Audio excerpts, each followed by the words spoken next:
Hi, welcome to our series called Living It Out Colossians, and this is lesson 15. I thought that it would be great to start this passage with going back and just reminding us about the couple of verses that we have really been spending time just digging out the meaning of some of the words that are mentioned here. And it's delayed us a little bit, but I think it's been great. Our passage this last few weeks has been in Colossians chapter 3 and verses 12 through 14. And I want to read that to us and just get us refocused for this week and remind us of all the word studies that we've been doing for the last several weeks. Paul says, "Put on then as God's chosen ones." This is in verse 12. "Holy and beloved, compassionate hearts, kindness, humility, meekness, and patience, bearing with one another, and if one has a complaint against another, forgiving each other, just as the Lord has forgiven you. And above all these, put on love, which binds everything together in perfect harmony." As I read those verses, did you think back to other lessons on kindness and humility and meekness and patience? And did it remind you, I hope it did, what God has been teaching you as you have thought individually on these words for a whole week at a time? This week, we're going to talk about forgiveness. It's our final one here. And as I looked through these verses again, it just hit me that as I read through these virtues that we're to put on, that it almost was like Paul paused and took a deep breath and then hit us with this big one, forgiveness. And it was like he was taking time for things to settle in, because what he was about to show us was one that was going to really hit our hearts very hard. And so know this, I'm praying for you this week as you think about this word. And I've had a couple of weeks now to study this and put together what God has been showing my heart on this. It has challenged me. God has brought specific situations into my life for these past few weeks as I've studied this word on forgiveness, where he's really shown me how I have to live that out in my own life. I would really encourage you to get alone time with God. Think about this word. Think about how he wants you to take this word and live it out in your personal life.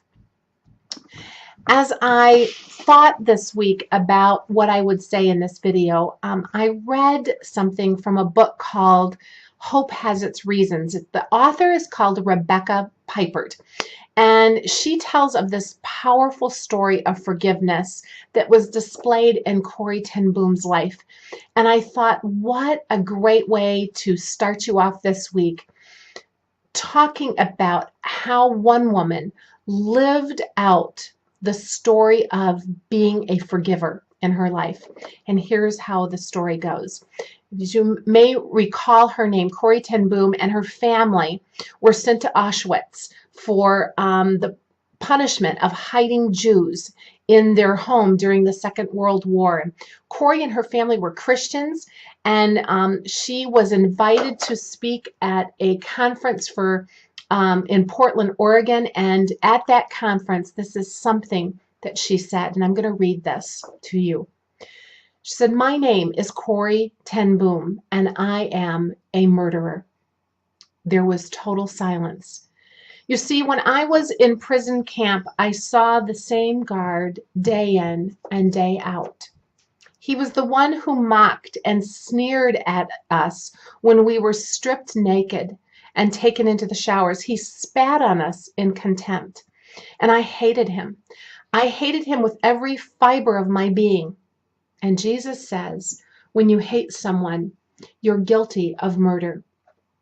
When we were freed, I left Germany vowing never to return."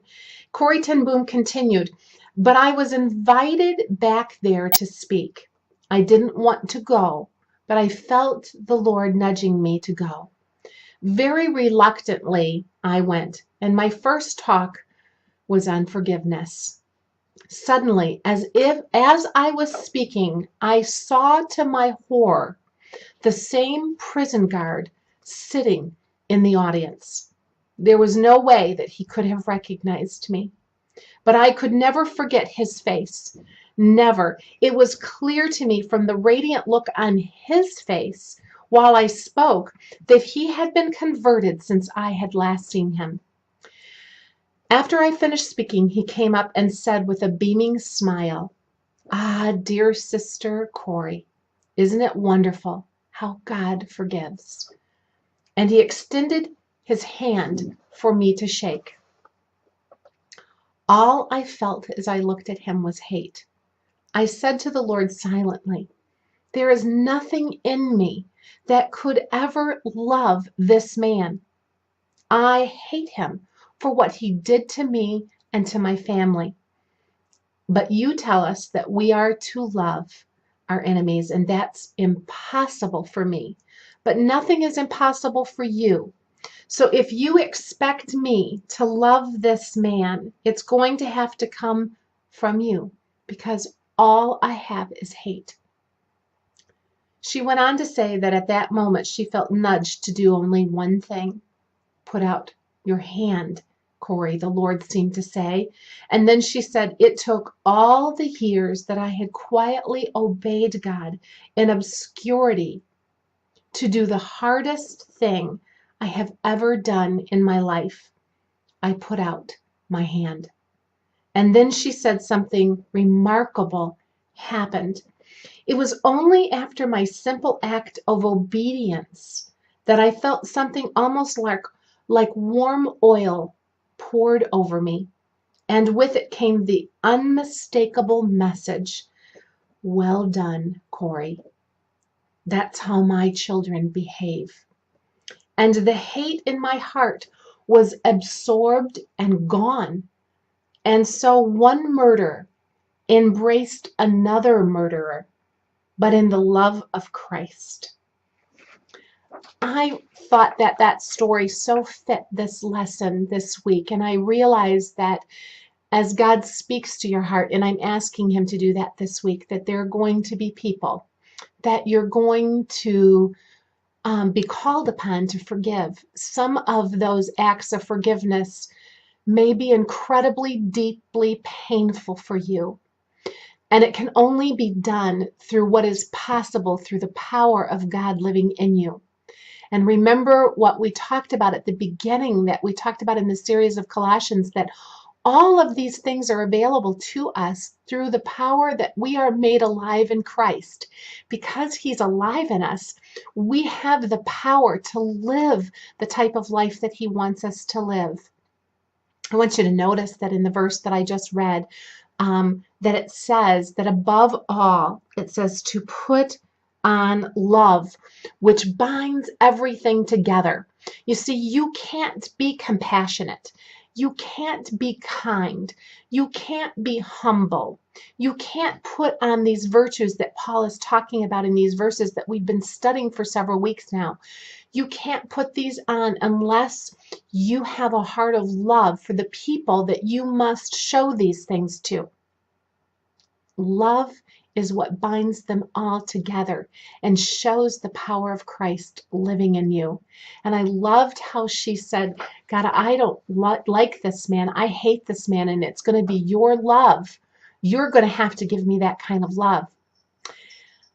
The other thing that I thought about as I read this story is that so often our emotions paralyze us to being the obedient person that God is calling us to.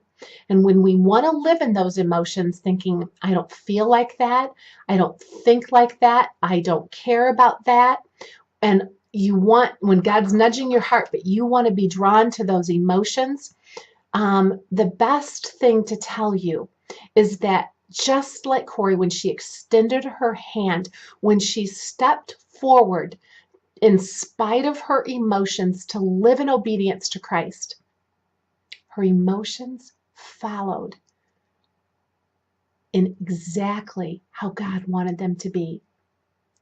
And I also noticed that as she followed, despite her emotions, as she followed in obedience, and the emotions then followed that were correct, that there was a healing that felt like warm oil dripping down of her body. And she heard her master whisper to her, "Well done." I'm praying for you this week that as you step out despite your emotions, despite your feelings, to be a person who walks in obedience and acts on these virtues, puts these on each day, and as you extend the grace of forgiveness to someone in your life, that you too will hear these wonderful wound healing words from your master saying, "Well done." I wish you a graceful week ahead. I'll see you next week. Enjoy your lesson notes this week.